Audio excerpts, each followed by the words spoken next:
A very warm welcome to all and happy World Veterinarian Day. To honor this day that celebrates the individuals who are the pillar of healthcare for all our pets, we are happy to host a panel discussion with leading veterinarians from across India. Today we have with us Dr. Makran Chauhan, a gold medalist veterinarian with 25 years of expertise in small animal practice. Dr. Makran leads Dogs and Cats Veterinary Clinic in Mumbai Shivaji Park, a distinguished figure in veterinary medicine and truly a renowned figure in the Indian veterinary landscape. He serves as General Secretary of FSAPAI, India representative for WSAVA, and Honorary Secretary of PPAM. So, thank you so much, Dr. Makran, for joining us today. Thank you. Hi. We have with us Dr. Yatiraj Srinivasava, a veterinary physician and academician with over 4 decades of distinguished service. Dr. Yatiraj leads Lakeside Veterinary Hospital and Research Center in Bangalore as a chief executive. Former Dean and Director of Research at KVA FSU, he is a PhD holder, author of 678 plus publications, recipient of 57 national and international awards, and serves as regional representative for Asia in the Commonwealth Veterinary Association. So, thank you, Dr. Yatiraj, for joining us today. Thank you. Pleasure joining you. Welcome, sir. And we also have with us Dr. Neelam Singh Josan, a small animal practitioner with 26 years of experience and passion for dermatology. Dr. Neelam is a founding member of the Indian Association for Veterinary Dermatology and a graduate of Madras Veterinary College. An award winning contributor to veterinary education, she actively volunteers with the National Veterinary Foundation, leading the organization of continuing education events across India. Thank you for joining us, Dr. Neelam. Thank you so much for having me. And the last person joining us today is Dr. Vinay Chabra, a dedicated veterinary physician with 32 years of hands on experience. Dr. Vinay practices at Pet Clinic in Lajpat Nagar, Delhi, and co founded myfurries.com, an animal health and wellness club. Known for his expertise across small and large animal practice, chronic and acute conditions, and surgical proficiency, he remains above all a vet first. So, thank you for joining us, Dr. Vinay. So, without further ado, I would like to start off with the first question for everyone. Dr. Makrant, you can start. So, I want to know how your journey has been so far as a practitioner and how have you noticed the changes that have taken place in the practice over the years? Yeah, it's a great journey. I graduated in 1999 and did my master's in 2001 from Bombay Veterinary College. Now it is called as Mumbai Veterinary College. And it's a great journey.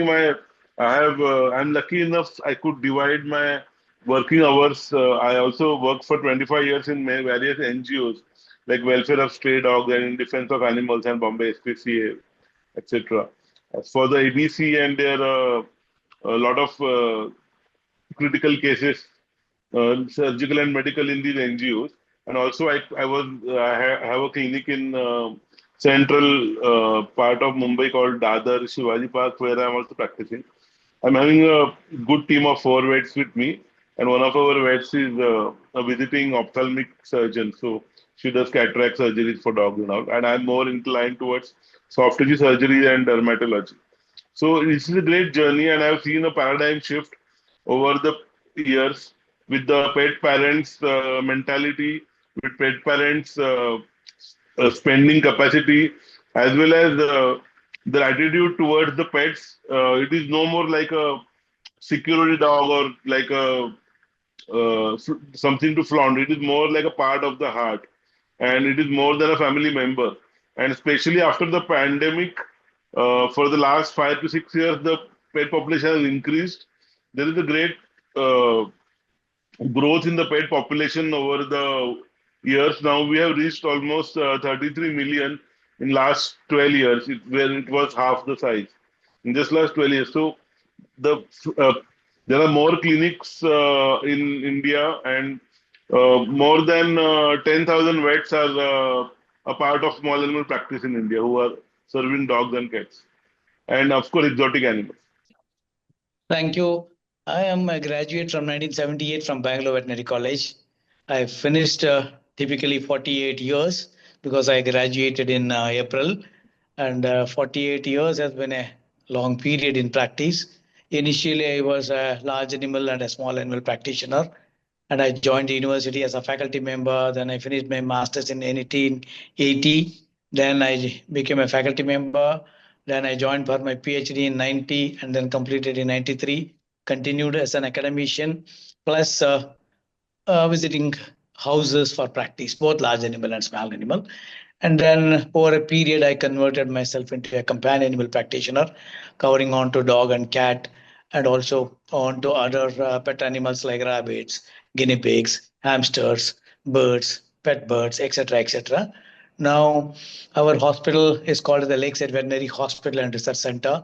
I have about 7 vets working with me, and it has been a real great experience visiting houses of practice versus and then sitting at a place and establishing it over a period into a specialty center.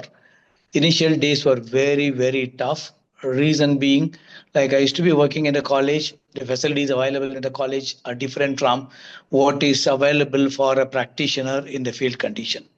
So I used to depend a lot on the human laboratory for diagnosis and send samples there, get the results next day, and then wait for sometimes 48 hours, 72 hours for a result, and then differential diagnosis and diagnosis.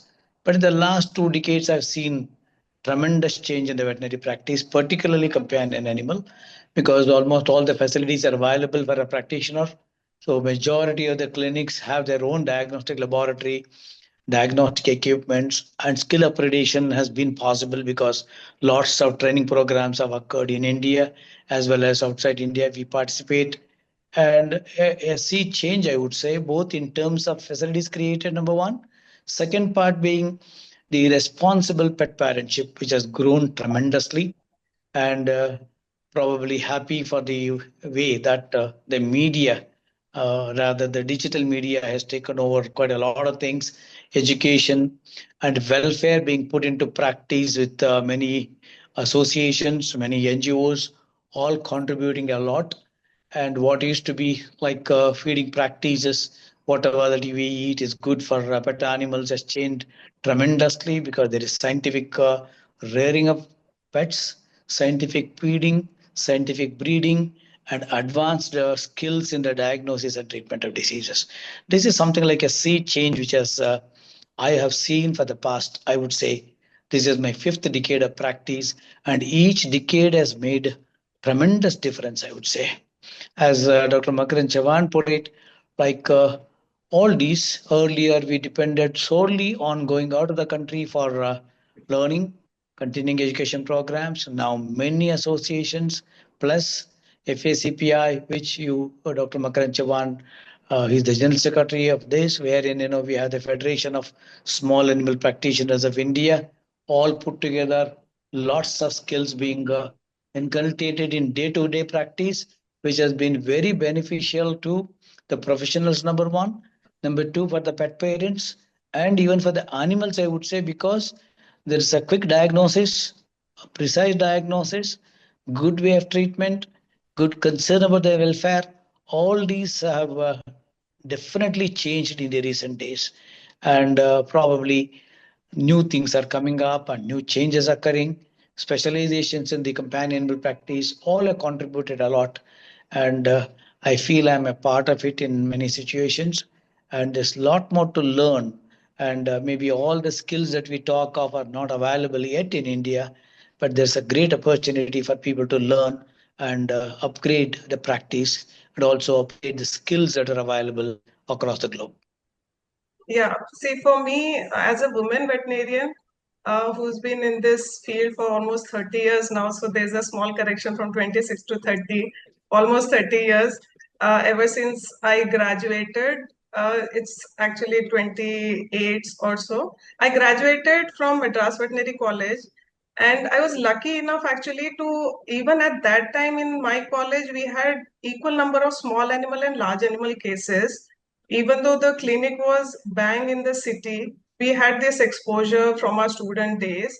And immediately after my graduation and training at the college, I joined the practice which my husband had established in Delhi. So we have been in it together for more than 30, like he's been there for 33, 34 years. So we have been there. Now, for me as a woman veterinarian, being in this field from almost 30 years back, I had to navigate and, break the gender stereotypes. The perception even of the clients was little different. They were not too keen in even to, show their pets or animals to a lady veterinarian, and that to a young looking at that time. So they didn't have that confidence. So I had to work, extra to get their trust, develop that empathy, and then get into the technical, competitiveness to establish myself in the field.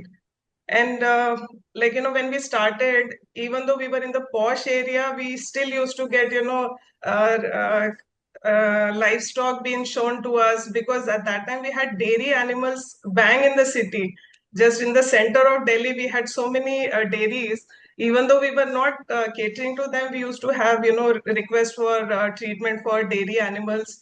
At that time, the practices were out of, maybe a small setup out of your house, and from there to getting into a commercial establishment, now that we are in Gurgaon, where you have all the IT professionals, which is a fast-paced city, and then to develop, get into this fast-paced professionals who are treating their pets as, they want the best for them. So we have been, working as accelerated adaptability and converted ourselves from general practice to now more specialized services.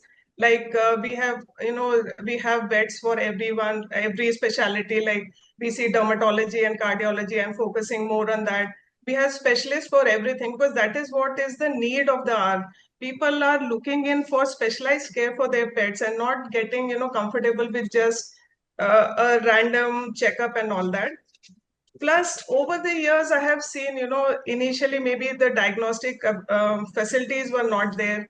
Plus, when you're young, you're not too comfortable to even advise too many things, because you have the fear, maybe the client will just move away because you have got the bill very high. So you don't have the confidence in that.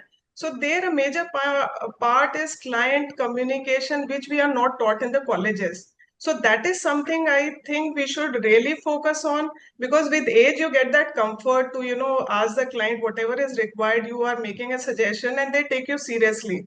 So all that shift we have seen in this 28, 30 years in the practices that we have been, following now. See, I'm a pass out of 1994 from CCS HAU University. It's in Hisar. Now it's named as Luvas, Lala Lajpat Rai Veterinary University. So my journey as a veterinary practitioner has been a steady transition from earlier it was intuition-driven medicine to now it has transitioned to evidence-based technology-supported care. Earlier in my career, diagnostics were largely clinical, that is on history, physical examination, and a degree of educated guesswork. Today, the same case is supported by advanced imaging, point of care testing, and specialized lab panels. What has changed most is not just what we can do, but how early and accurately we can intervene. So preventive care has gained importance. Client awareness has also improved, and so the expectations also have risen. Companion animals are no longer pets in the traditional sense. They are now considered family members. That shift alone has transformed veterinary practice into a more nuanced, emotionally intelligent profession. In today's time, now we have more technological changes. We have different tools, equipments. So I'm sure your prognosis might have been impacted in some way. So how has that been? Is it more like a positive experience, and how has that been for you overall? Well, that's a very good question for all of us. All of there, all in the practice, all three of us for a long time. In fact, our Yatura sir has taught so many generations of clinicians as well as research veterinarians. So I'm very lucky to be a part of this panel. And Dr. Neelam ma'am is fantastic in dermatology and cardiology also. In fact, all of us are some way or other involved in getting best of the brains and professors from world-class professors of India as well as from all over the world. We invite them to India and we do arrange the hands-on training and CEs also. Coming back to answering your question, all these trainings have really empowered us and improved our skill set. In unlike old times, now the veterinary practice is very evidence-based. In some 20 years back, maybe all the facilities were not there, like CT scan, ultrasound, X-ray. Even now we have power of artificial intelligence to communicate with the pet parents, or also to diagnose and make a better diagnosis. The clinical examination skill and of the patient actually comes with lot of experience and lot of education. But now it is all supported by the technology. The state of the art, the best of the blood test analyzers we have in India, and now a lot of pet parents can afford it, and those who can't afford it, there are NGOs in places like Mumbai, like Welfare of Stray Dogs, and there are a few more who do have a free OPD by skilled veterinarians. In a day, they get 150 to 200 patients because it's free. There is another OPD called as Yoda in Mumbai. Likewise, all over India, there are NGOs for the people who can't afford. And the people who can afford, there are world-class clinics. And there is a lot of corporate investment also happening. But ultimately, they need experienced vets, and that's the skill set. Now we are even having doctors which do veterinary dentistry. Maybe 15 years back, it was not so active. We also have laparoscopy, endoscopy, like minimally invasive surgeries, and we also have a lot of PCR testing to pinpoint exact disease. So all this technology was not there some years back, but now in last 8 to 10 years, it is changing very rapidly.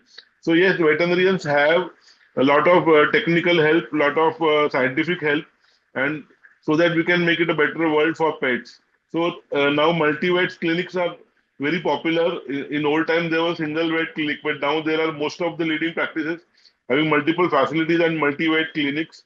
And at the same time, there is in my class, maybe in I graduated 1999, more people were inclined towards doing government job and also towards doing cattle or large animal practice. But now the things are different.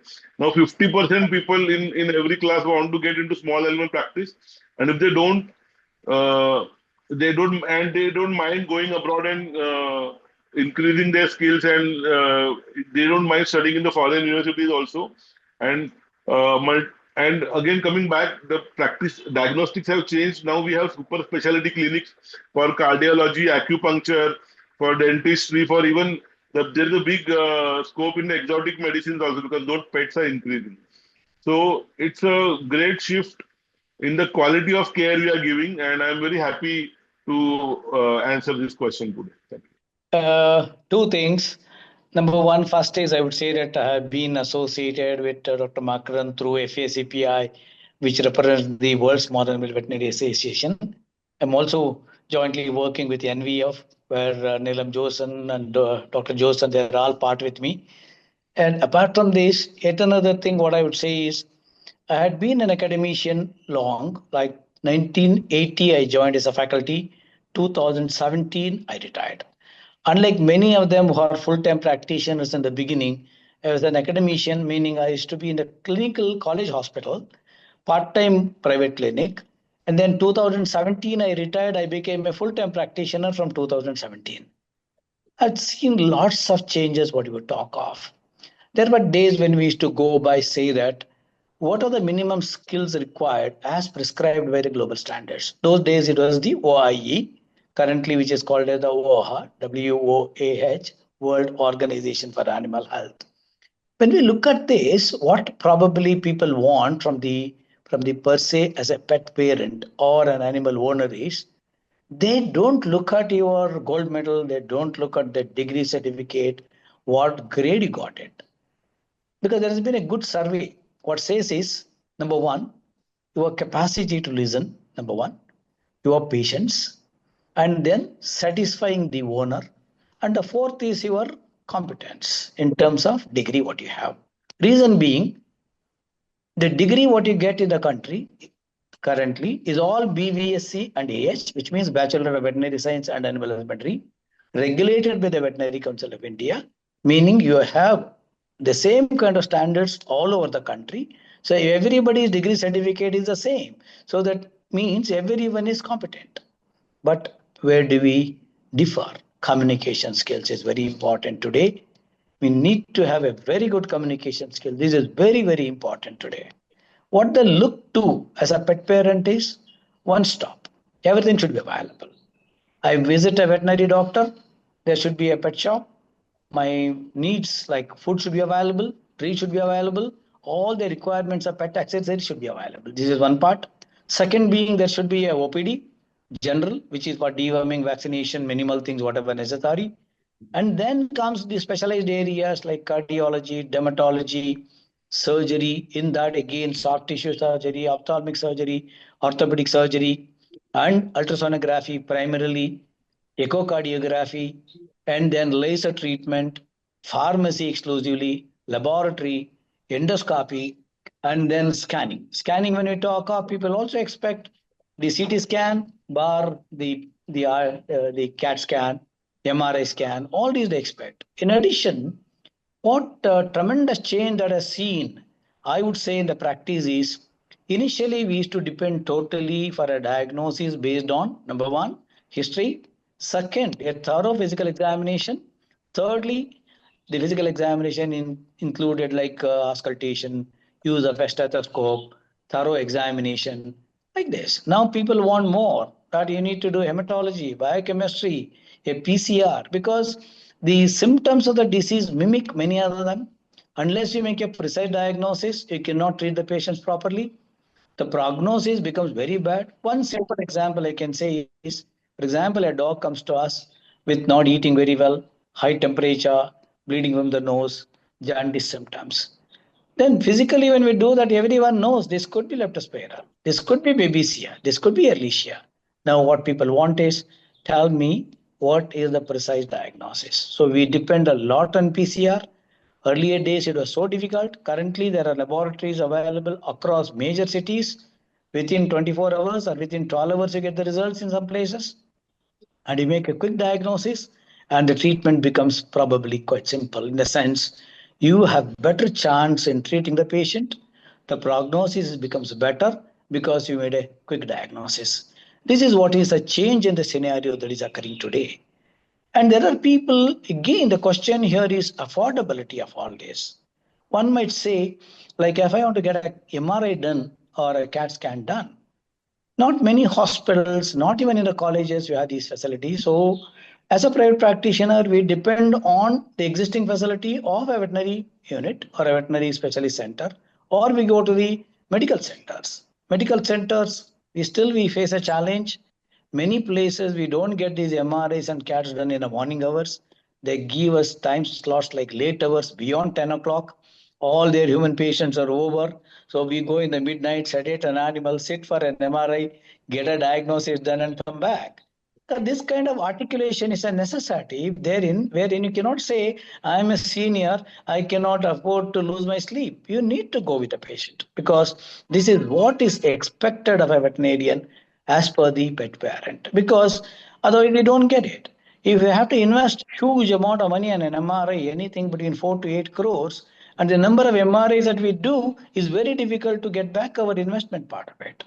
And institutions, many of them, academic institutions, I'll talk to you later because you have a question later on the third question. I'll answer it later because even in the college setup, many universities still do not have a CAT scan, an MRI, advanced diagnostic technique facilities like that, which is a real challenge today to a companion animal practitioner.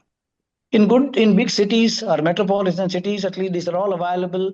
Human doctors cooperate, accommodate the patients. We get a quick diagnosis. Whereas in terms of biotechnological diagnosis, like PCR, very well advanced, we get quite a number of the major diseases diagnosed. Even certain situations, particularly in cancer patients, the marker test being used, people extend the facility, and that has been really very good to the pet parents. These are some of the things which have happened over a period. And even in our setup, when we said I have 7 vets working with me, people specifically come asking for, like they would have shown elsewhere, they come back and say, I want an echocardiography to be done. Because the awareness is very high. I wouldn't say that all the time the Google University is troublesome. Google University is troublesome for a practitioner. At the same time, the Google helps owners to know what could be done on that. Thank you for this kind of a question. I think this is very pertinent in the current day generation for practice. Both the doctors have very efficiently explained the current scenario. What I feel is with this technological development and diagnostic, it has helped us, diagnose the disease much earlier, and it has changed our strategies from being more reactive to being more proactive in our treatments. Earlier, we used to get to know of things much later, so we would be just reacting to whatever we are seeing. Now, with the diagnosis being much earlier, so we are able to, take measures proactively and stop the disease much early in its path, and it is so much better for the welfare of the patient. Plus, the diagnostics like our PCR, MRIs, CT scans, they are able to help diagnose, detect, and then monitor our disease course also. So, which is able to, help us in managing the diseases again much more efficiently. Our advancements, they are helping us, to manage so many secondary issues, and we are able to come to the primary causes and manage them so that we are saving the lives of animals so much better. Like you see so many of animals coming in after their ear surgeries, which is a last resort, just because the treatment hasn't been managed effectively. Maybe the allergies were not managed effectively. So these diagnostics, which can be simple and which can be these advanced ones, they are tremendously helping our practices. Like sir had mentioned endoscopy, this, if done by an expert, it actually reduces your healing time. The infection rates are so much lesser. So everything has improved in veterinary field with these advancements. See, there is nowadays there is advanced technology is there. There are advanced imaging, ultrasound, lab panels, specialized lab panels. Then there is point of care testing. There is DNA testing. So these all are helping us in our diagnosis and prognosis. But therapeutics also have evolved. There are targeted drugs, biologics, and there is better supportive care protocols and to improve the survival and quality of life. However, prognosis today depends on a combination of access to the technology, but client compliance and affordability also is a very important factor. Yeah, I'm saying the clinical judgment in this using these tools appropriately in essence, the technology has enhanced our capabilities, but outcomes still depend on how effectively we integrate them into practical patient-centered care. What are some of the gaps that you wish to fill in the curriculum when you specifically look for the future generations? Yeah, I will answer to my capacity, but I think the best person to answer out of three of us is Dr. Yatiraj sir, because he's the ex-dean of Bangalore Veterinary College, and not just that, he has been actively involved in Vasawa Nutrition Committee and also various research projects, and as well as he has a great knowledge with medicine and nutrition, of course. But to answer my bit, I would say there is a lot of gap in the curriculum and the day-to-day small animal practice because since India being agriculturally influenced country and very important agricultural uh, uh, financially also agriculture is important, but our curriculum is based on food animals or cattle or sheep and goat or poultry.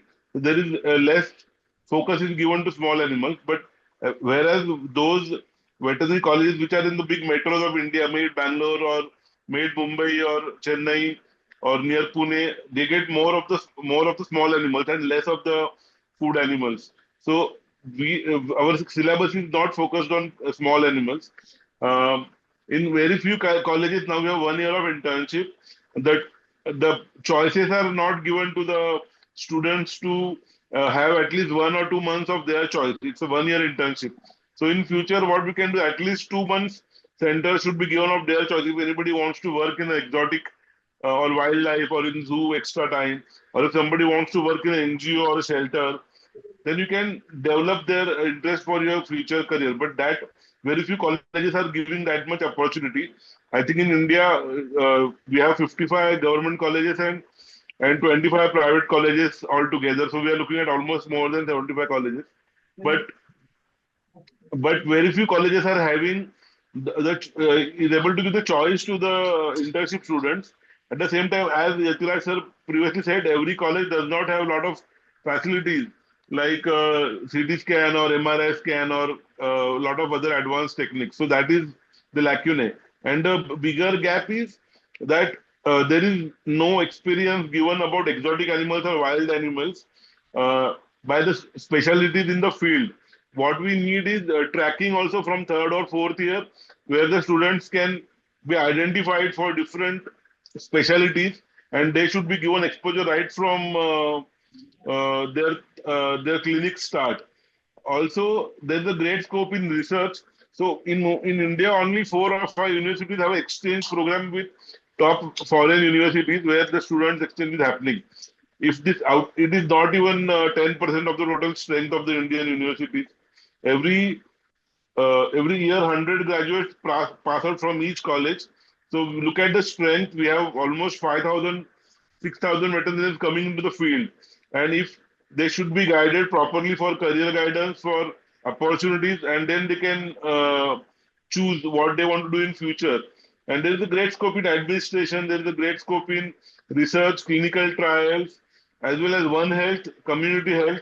So veterinarians are can be at the apex of all the fields, and I'm very positive. Looking at the future is bright. There is government is now focusing more on the One Health, and it will prosper the veterinarians and will make the healthier pets. Thank you, Dr. Makaran, and thank you, Dr. Neelam. One point that I would like to adding to what Dr. Makaran has said, good number of things he has covered. But on the point of an academician, what I would like to put across is, look at the developed countries versus the developing countries. The whole of America now has around 50 veterinary colleges, the continent, whereas in Asia, a large country like India has got around 75 veterinary colleges. And as I per se, the syllabus is the same. The number of practitioners with whatever the prefix of doctor, veterinary doctor, earlier used to be BVSC, BVSC AH. Now currently after the VCA came into existence, all the degrees are called as BVSC and AH. We come under the purview of the Veterinary Council of India for the education. We are funded by the dairy industry, in the sense Department of Animal Husbandry and Dairying. And from the central way, we are also regulated by the Indian Council of Agriculture Research. So what's happening here is the education part is totally regulated by the VCI, which has given what is the minimum requirement for everything. And this is for a veterinary graduate. That means this veterinary graduate has to be competent in large animal, meaning cattle, buffaloes, small ruminants like sheep and goat, poultry, dog, cat, horses, to an extent on the wild animals, and also on to some extent on the exotic animals. So our degree focuses on all these areas, and it doesn't specifically put you onto any one specific area. This is one of the part of it. Then second being, if somebody wants to become a postgraduate in medicine, he goes to medicine, surgery, gynecology, pathology, all this. Again, what happens here is he will learn about the specialization in medicine. It could be cardiology, it could be dermatology, nephrology, etc., etc. Similarly, surgery in the same area, gynecology very specific to the reproductive system, whereas pathology onto different diagnostic techniques, all these become. But as an individual, having been an academician and as a practitioner, what I strongly feel is, in case you'll have to prepare a veterinarian, that means a BVSc AH graduate, to come out and independently practice as an enterpriser, there's definitely a lacuna. Even if I complete my master degree, I am not exposed to all the kinds of endoscopy.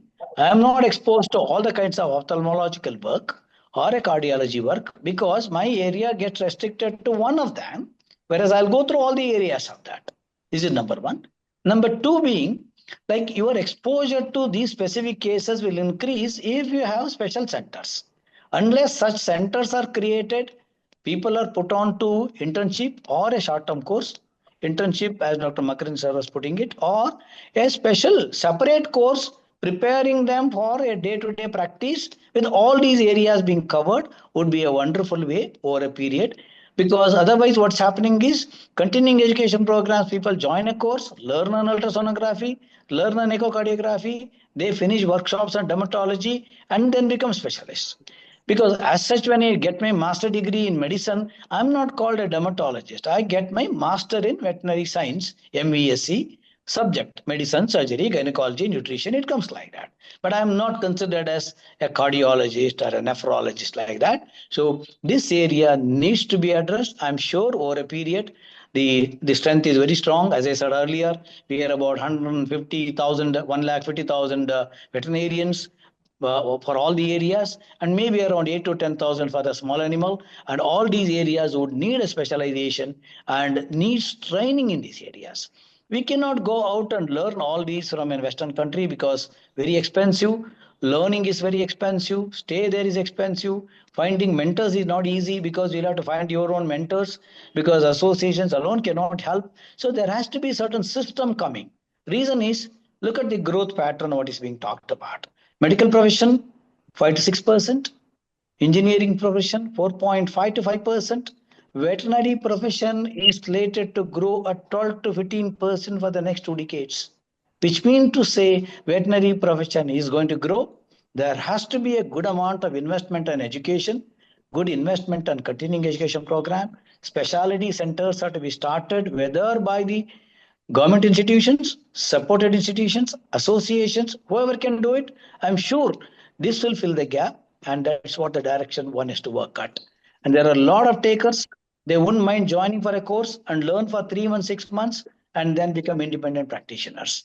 That's what I want to say on this. Thank you very much. See, Dr. Yathiraj has highlighted and Dr. Makrand has highlighted the most of the points, actually all of it. Having my two daughters in veterinary science, I have been seeing it and feeling the difference, what I would want them to have actually. You know, like when you visit the foreign universities, you see them, last year they can focus on the species that they want to do. So if we are doing a degree, maybe the internship, okay, if not the last year, but they should have some specialized training for that species. With the increase in our urban, dog and cat population, all this difference in our veterinary curriculum is highlighted all the more now. We see the lacuna there because majorly it's been focused on livestock. Now there is a shift, but still it needs a lot of work. And then these kids need to be trained in that species that they want to, practice in future. They should have that specialized training under those mentors, the teachers. The colleges that are not having the specialist or the facility, maybe they can hire or request specialities from the other Indian universities, or for that matter, international faculties. We have to upgrade our level. Like sir mentioned, everybody cannot afford to go out. Like we all have been, all in this panel, we have all have been, spending a lot of money in training ourselves and getting to this level. This is actually not easy for everyone. It needs a lot of support. We people are too passionate. There are many. Most of the veterinarians are passionate. It's just that everybody does not get that exposure, does not have those funds, does not have that direction. So all the universities need to work on that and come up with a plan so that they are ready for the real world. Not that they come out of the college not knowing exactly how to face the situation out there in the clinics. Since we have this discussion about small animals, I'm more focused on that.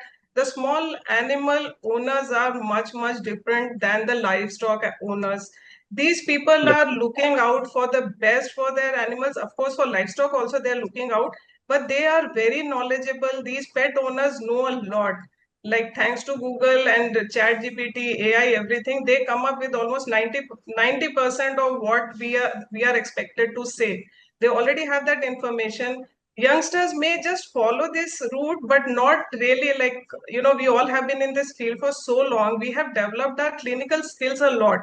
All these advanced trainings have added to our clinical skills, but we need to, develop these skills in these young students. They are coming out of the college. because mostly the veterinary universities are there in agriculture universities. So large animal medicine still dominates training in many regions, while the real world practice is increasingly companion animal focus, and there is insufficient hands-on training. Students lack the confidence in diagnostic procedures, that is cytology, imaging, interpretation, and in emergency handling, how to handle emergency critical case. And they lack even the practice management is not taught in the veterinary universities. That is, practice management involves communications, ethics, finances, and client handling, which is very important. And the poor integration of the emerging technologies, that is also there. And thank you so much for taking time out and joining us. It's because of you that we see more progress in healthcare for pets, and we're very happy to share this with everyone. Thank you so much for joining us today.